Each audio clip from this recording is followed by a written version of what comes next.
Well, hello everyone and happy Wednesday to you. Thank you so much for those of you who joined me on Twitter earlier today on our tweet chat, the Winnie Sun tweet chat, where we had a discussion on the future of travel. We had a lot of experts come in, including Jason Steele from The Points Guide, Mark Osterman from Miles to Memories, Bethany Walsh, of course, from Bougie Miles, and the one and only David Rose, who, as you know, is a huge force on social media, where he also shares many of his travel journeys. So lots of people from across the globe joined us today. Lots of discussions. If you did miss it and you want to come back and maybe answer some questions and maybe take a look at some of the tips that the experts shared today, I just want to send you an invitation. You'll see we're sharing that right on the screen today. You can see sort of the discussions. All you have to do is actually do a quick search for hashtag Winnie Sun, and you can see the discussions and advice that was shared. So a lot of great information, and most importantly, very interesting to learn how people from different parts of the world are handling travel and their feelings of travel. In fact, we had Evan join us from the UK. We had David joining us from Canada, and a lot of others joining from all across the globe, different states, different cities. Really interesting to get their foresight, insight, and especially this is a conversation that I've had with many of my clients and friends of like, are you ready to travel? And a lot of people will think, well, the travel experts, obviously this is what they do. They're probably already on a plane, already in a hotel. But interesting enough, I have found at least most of my travel expert friends, if you will, are not traveling. And in fact, many of them I've decided just to stick with things that we're hearing a lot about in our neighborhood, which is road trips. You know, maybe booking a vacation rental, maybe a home or apartment, or maybe I've actually heard a lot of people just booking a house that has a swimming pool so they can get a little reprieve from the heat. So a lot of interesting conversation, as well as some tips on how to maximize your savings of points and miles during this time of sheltering in place, and really giving some guidance on what you can do to get ahead so that when you do feel comfortable yet traveling again, that you'll have those reserves in place so that you'll be able to utilize those points, those miles, and maybe even status gains on the different travel providers as well. So lots of good information today, and really thank you for those of you who did join us, and so many wonderful people join us today. Really appreciate you coming together. And as always, that's going to be pretty much every Wednesday at 11 a.m. Pacific. Now let's talk about the financial markets, right? This is something I know that you're always interested in learning about, is what happened with the financial markets today. The market closed, as you know, and the Dow closed up 160 points. The NASDAQ joined up 140 points. We saw positive numbers from the financial markets yesterday as well. And really one of the big news today is, you know, we saw an incredible run for Kodak. Kodak, for many of you will remember back in the day, for those of you who took pictures when they were still film, knows that Kodak, obviously a very, very popular, well-known American company. Well, the reason why Kodak was up over 300% today, and at some point they're actually up over 500% today, is because President Trump announced yesterday that Kodak was receiving a very large government contract to be able to start to create the ingredients for a lot of generic drugs. A lot of generic drugs that Americans do need and use are created offshore. And so that contract was being awarded to Kodak. And so a lot of investors flocked to that holding, and that's what happened today. On other matters, and something that I really want to bring to your radar, because it's really important that you know what's happening as it pertains to the financial markets, as well as what the government is sharing with us. You know, we've been talking consistently about the stimulus package and what that will look like, but let's take a quick detour real quick, because today the Federal Reserve did announce, the Feds came out and announced that they are planning to continue to keep interest rates at near zero levels. So you may have seen that the Fed did decide, and they announced that today. And all eyes are really listening, all eyes are really watching, all ears are all listening to see what the Fed means by this. So they said very firmly that they intend to keep borrowing rates at near zero levels until the economy shows signs of improvement. So what does keeping rates at almost a zero level mean to you and your family, right? Well, what it usually means is this, this is like the Fed fund rate. This is like the borrowing rate that takes place when banks lend to each other. But it also will oftentimes impact the lending rate that you're able to achieve. So if you're looking to acquire a loan, right, this will impact your rates, because when rates are low, then banks will generally lend out rates that are low as well. Especially for those who have good credit and continue to have income. So it's really, really important to know. So if you're looking at your mortgage or looking to buy a house, you're always looking for attractive lending rates. And certainly the Fed keeping rates low is a positive in that respect. So if you're sitting on a mortgage and your rate is over 4.5%, it makes sense for you to evaluate to see if you might be able to refinance your mortgage. Now, there are factors in place, including a healthy credit score, as well as having income as you go into applying for that mortgage, as well as still having income when you're about to close on that refinance on that mortgage. So something to keep in mind, if you are in that place where you're looking to refinance, it pays to shop around, right? Obviously, check the bank that currently has your mortgage and do your homework, and perhaps you'll be able to find a better rate on better terms, and most importantly, looking at and making sure that you don't overpay on fees. That is so important. I want to say a quick hello to my friend Brian Schumann, who is here, and Roland, thank you so much for joining us. It's wonderful to see you. Now, what else does it mean? What else should we be paying attention when the Fed says that interest rates were going to be at near zero levels? First off, for those of you who have to keep a balance on your credit cards, you should also be noticing that interest rates have dropped. Also, if you have income and you have a healthy credit score, it might give you an opportunity to actually open a different credit card or move that balance from that higher interest rates to ideally a 0% interest rate, because there are credit cards out there. And I just heard that there are credit cards out from Chase this week that actually will give new appliers that 0% on balances transferred in. So if you are continuing to carrying a credit card balance that you're not able to pay off quickly, then you might want to look to see if there's a better opportunity for you to reduce the amount of interest that you're paying on that debt. Especially for those of you who have equity in your homes, this is actually a great opportunity to look at putting a home equity line on your home as well. Now, of course, if you're talking about setting up a home equity line of credit on your home, do be mindful that number one, you're going to have a healthy credit score. Number two, you're going to have income.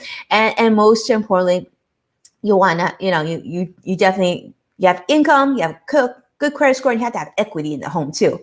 And most importantly, take a look at the different terms, make sure it's to your advantage. And of course, don't overextend yourself. So even though you have a line of credit on your home, it doesn't mean that you should go out and start using that line. And I actually advise my clients to have a line set up on their homes just in case of an emergency. And those of us here all know how important it is to plan for an emergency. I mean, we're in a pandemic and some of you are faring better than others, right? So those are some things that I want you to pay attention to. The other thing is I've been hearing about that. What else does it impact? Well, typically, now, although it's not a completely direct correlation, but typically you'll see these sort of move in the same direction. When interest rates are zero levels or near zero levels, that also means the monies that you have set aside in the bank in a checking account and savings account are also earning near zero levels of interest. So you might be seeing in your checking account or your savings account, if you have interest, that interest looks pretty pitiful. So for those of you who have a lot of money in your savings and checking account, there are different ways to help increase that return for yourself long term. So if you still have income coming in, that's sort of a big factor, right? And you feel stable enough that you're going to be able to handle your household expenses for the next few months, and you have some money set aside in your emergency fund, which we talked about, is ideally 6 months of financial reserves, 6 months of living expenses in your emergency fund. You could consider actually pivoting some of that money into an account and investments that are earmarked for your future financial needs. Like this could be like your future retirement needs, or it could be your child's future education. It could be like a house that you want to purchase in the future.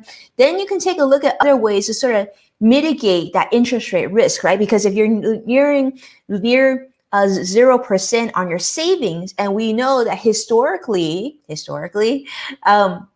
inflation rates is like around 3 to 4%. That means like a cup of coffee was obviously a lot cheaper than it was today, right? So that's inflation, right? The cost of a postage stamp was significantly less few years ago than it was today. That's inflation. So if we know that inflation generally runs between 3 to 4%, and you're only earning 0%, close to that on your money, then basically every moment, every day that you continue to have money set aside in that savings or checking account, you're essentially eroding your money. You're essentially losing money long term, because you need to make sure that you keep up with inflation. And one of the best ways to do that is to make sure that your money is earmarked for long-term financial needs. Make sure it's diversified, that you're invested in different things. Whether it be bonds or stocks or mutual funds or ETFs, some of those common investments, and make sure that your goals are intact. Like if you're like saving for example, my kids are still young, right? My youngest is 6. He's got plenty of years before he's going to need to go to college. But during this time, I can set aside some money for him and for his financial need. Instead of keeping his money in cash, would be to his disadvantage. Instead, I'm continuing to contribute to his college savings account that's diversified and will help him grow for his financial needs into the future.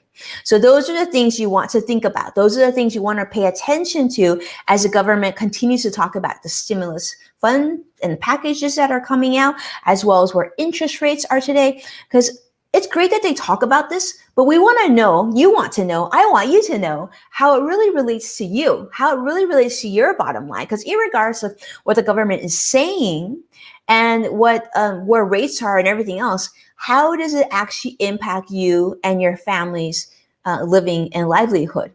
And that's important so that we can plan ahead. Like you always hear me talk about the importance of knowing where that financial picture looks ahead. You know, there's a lot of talk. In fact, I had a client reach out recently about like, should I move more into gold, right? Like into commodities or certain. And we know that historically, gold is an area that people will flock to when they fear market corrections and dramatic risk. So if you feel like that's a concern, those are conversations you should be having with a professional. Talk to your financial advisor. If you don't have one, you can reach out to my team and I will be happy to sort of discuss. If you have quite a bit invested in the financial markets and you just want a second opinion, this is the time to have these discussions of what makes sense for you. It's critical that you have discussions, because if you don't, you'll continue to worry. And most importantly, you'll wonder if you're actually well positioned for yourself long term for those really important financial goals. Because what you don't want to do is you don't want to be invested in,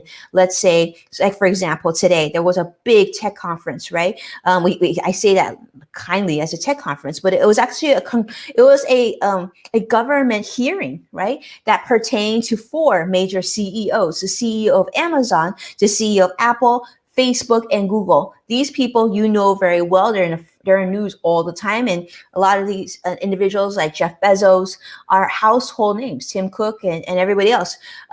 They were talking about antitrust issues today. The government wanted to have a hearing to figure out whether or not there was antitrust concerns, whether or not they were playing fairly, and that they were playing fair in a competitive space, or were they just so big that perhaps there's discussions of needing to reduce their size. And these are things you sort of want to pay attention to, right? Because if in fact they are not playing fairly, what does that mean for other smaller competitor companies? What does it mean for you? And most importantly, if you're invested in these companies and your shareholders, of their stock, what does that mean for you? So you want to pay attention to discussions, see what they're talking about. It's really interesting. In fact, I actually would suggest you take a look and maybe just watch a little bit of it. And there was very interesting conversation. In fact, Mark Zuckerberg, who we know is the CEO of Facebook, said that, Facebook is sort of a story of American success, of building something from nothing and filling that void. And so agree or disagree, these are the conversations that they're having. And these are the conversations you want to listen to, because sometimes it'll give you a sense of whether or not you feel comfortable continuing to invest with them, or if you want to decrease your positions, or if you want to increase your positions, and maybe give insight of what this translates to not only these 4 companies, but other companies that are continuing to get larger, to continue to have market share. I mean, 3 of the 4 companies, in fact, have market share that exceed 1 trillion. And in fact, Apple is nearing 2 trillion. These are huge, huge entities. If you remember the CARES Act that came out that the government spent on the pandemic for the first round of stimulus, that was 3.5 trillion. We're talking like huge numbers. In fact, last year alone, Amazon brought in $280 billion of revenue. That's craziness, right? But to give you an idea of Jeff Bezos is worth about $178 billion. Mark Zuckerberg, $87 billion. These are huge, huge numbers that these 4 gentlemen control and continue to, earn for their company. So a lot of stuff and very historical times. I think it's great for you to pay attention and see what the conversation is like. And it's always good to get a sense of what's going on in the financial markets. I always say it, even if you're not that interested in the financial markets, and that's okay, you don't have to, right? You have me and I can share this information with you. But reading financial news is so interesting, because oftentimes you can get a sense of what's coming ahead. And actually, sometimes what I like to do is I like to read the financial news and then sit back for an hour and just like sort of process and think about the scenario in depth. I do this because, obviously I'm helping a lot of our clients manage their financial futures. It's important that we are on top of financial news, but I like to think about, okay, what does this mean? What are some things that would be important for my clients to know, right? What does that mean that translate into their future earnings? What does it mean as it pertains to capital gains tax? What does it mean in pertains to tax in general, right? So if we're spending this much on the stimulus package, for example, what's that going to mean for future Social Security costs, Social Security benefits, I mean? And what does that mean for future retirement needs? Because we know if there's a shortage, let's say we're spending too much on the pandemic right now, that means that money has to come from somewhere. That means we're going to have to pay more in taxes. So what does that mean we need to do? What are some financial smart things that we should do now? Number 2, if payroll taxes are decreased, right? Because the president has said that he wants to he wants a payroll tax holiday for a while. So that means less is going to Social Security benefits, which could mean that my future clients will have, my clients and future clients may have less in Social Security benefits that we know generally covers about a third of a retiree's income needs. If that gets reduced, that also means they're going to need more financial assets in their own current retirement accounts, right? So what does that mean? What kind of language, what kind of message do we need to give our clients now to get them ahead, to make sure they're going to be in a good situation in the future? Also, if taxes are going to go higher tomorrow or into the future, what sort of changes do we need to do right now and sort of get ahead, get really smart? And the other discussion that we're having is, depending on who's elected, that could also impact future estate planning plans, like inheritance tax and things like that. What things do we need to do today to plan for things in the future? So a lot of things, not like crystal ball stuff. I'm talking about just being really practical, being mindful that if you know there's things that will probably occur in the future based on history, what sort of things do we want to plan and get ahead of? So these are the things that, financial advisors like myself think about all the time. And these are things I want you to think about too, because you want to be in the know. You want to look and read financial news and look at it differently. Don't just read it for what it is, but think about, okay, what does that mean for me? What does it mean for my family? What does it mean for my taxes? What does it mean for my income? What does it mean for my real estate? What does it mean for a lot of things? And then do that consistently. It's a great exercise. I highly recommend it. And thank you so much for all of you for reaching out and sort of following and continuing to be active in these discussions that we have. I really appreciate you so much. And thank you so much for all of you for sharing this information with those that you care about. I've seen a lot of you subscribe to our YouTube channel. So I want to appreciate and thank you so much for doing that. If you haven't already and you're new to us, I see quite a few of you who are brand new to us. Do me a favor, this would help us out a lot, is if you can jump on YouTube and look for Winnie Sun TV, give us a subscribe, hit that notification button so that you'll be in the know anytime we have something new to share with you as well. And thank you so much for sharing us on your social channels as well. One thing I want to invite you to do, this is something many of you have already done. I actually got a whole bunch of questions just today on Twitter. Send me your questions. I'm sure you have some questions that you would love to ask a financial professional like myself. Send me those questions. I'm going to be answering a lot of those questions actually tomorrow. So I'm going to try and do this consistently every week. But tomorrow, I'm getting a lot of your questions. I'm going to answer your questions on what's going on with the financial markets and a whole bunch of questions on the stimulus package. We're going to talk about that in depth, talk about things that are really important to you. So do send me your questions. You can direct message me from wherever you're watching me from, or if you prefer, you can always actually go to any of our websites and you can submit that question there as well. We'll be able to get that information from you. But I want to hear from you. I want to hear about what your questions are. And even if it's not a straightforward answer, I want to just get a sense of how you're feeling, what you're doing, and be able to try to get ahead of these concerns as much as we can. So submit those questions, all right, sooner than later. And then we'll collect them. And then we're going to answer a whole bunch of them tomorrow on our live tomorrow. Again, it's 1:30 Pacific, 4:30 Eastern. Exactly where you're joining us from is where we're going to be. Thank you so much for tuning in. And I will see you very soon. Stay safe, stay happy, and we'll see you on Thursday. Take care now.